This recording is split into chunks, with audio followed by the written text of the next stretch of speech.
Friends, welcome back YouTube channel ಬಾಲ್ಸೆಪ YouTube channel. ಇವತ್ತಿನ ಇದರಲ್ಲಿ ಇವತ್ತಿನ ವಿಡಿಯೋದಲ್ಲಿ ಹಕ್ಕಿಗಳನ್ನು ಹೇಗೆ ಕೈಗೆ ತರುವುದು, ಹಾಗೆ ಅವುಗಳನ್ನು ಹೇಗೆ ನಮ್ಮೊಟ್ಟಿಗೆ ಇರುವುದು, ಅವುಗಳನ್ನು ನಮ್ಮನ್ನು ಹೇಗೆ ಪ್ರೀತಿಸುವುದು ಅಂತ. ಹಾಗೆ ಅದಕ್ಕೆ ಒಂದೇ ಒಂದು ವಿಷಯ ಅಂದರೆ ಫುಡ್ಡನ್ನು ನಾವು ಎಷ್ಟು ಅವುಗಳು ಇಷ್ಟ ಮಾಡುವಂಥ ಫುಡ್ ಹಾಕ್ತೀವೋ ಅಷ್ಟು. ಯಾವತ್ತಿನ ವೀಡಿಯೋದಿಂದ ನಾನು ಫುಡ್ಡೇ ಇಂಪಾರ್ಟೆಂಟ್ ಹೇಳ್ತಿದ್ದೀನಿ. ಅದೇ ವಿಷಯದಲ್ಲಿ ಫುಡ್ಡು ಎಷ್ಟು ಇದು ಮಾಡ್ತವೋ ಅಷ್ಟು ಹತ್ತಿರ ಆಗ್ತೇವೆ ನಾವು. ಕೈಯಲ್ಲಿ ಫುಡ್ ಹಿಡಿದಾಗ ಅವುಗಳೇ ಹತ್ತಿರ ಬರ್ತವೆ.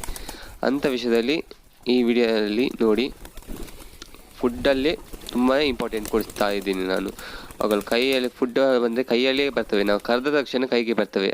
ಹಾಗಾಗಿ ದಯವಿಟ್ಟು ಈ ವಿಡಿಯೋ ನೋಡಿ ಯಾವ ಥರ ಬರುತ್ತೆ ಅಂತ ಕೈಗೆ. ಫಸ್ಟ್ ಸ್ಟೆಪ್ ಇದು. ಆ್ಯಂಡ್ ದಯವಿಟ್ಟು ಫ್ರೆಂಡ್ಸ್ ಈ ವಿಡಿಯೋನ ಲೈಕ್ ಮಾಡಿ, ಶೇರ್ ಮಾಡಿ, ಸಬ್ಸ್ಕ್ರೈಬ್ ಮಾಡಿ. ಆದಷ್ಟು ಸಬ್ಸ್ಕ್ರೈಬ್ ಮಾಡಿ ಸಪೋರ್ಟ್ ಮಾಡಿ ಫ್ರೆಂಡ್ಸ್. ಎಲ್ಲರಿಗೂ ಶೇರ್ ಮಾಡಿ, ಅವ್ರು ನೋಡುವ ಹಾಗೆ ಮಾಡಿ. ದಯವಿಟ್ಟು ನಮ್ಮ ವಿಡಿಯೋನ ಸ್ವಲ್ಪ ಸಪೋರ್ಟ್ ಮಾಡಿ ಫ್ರೆಂಡ್ಸ್. Thank you.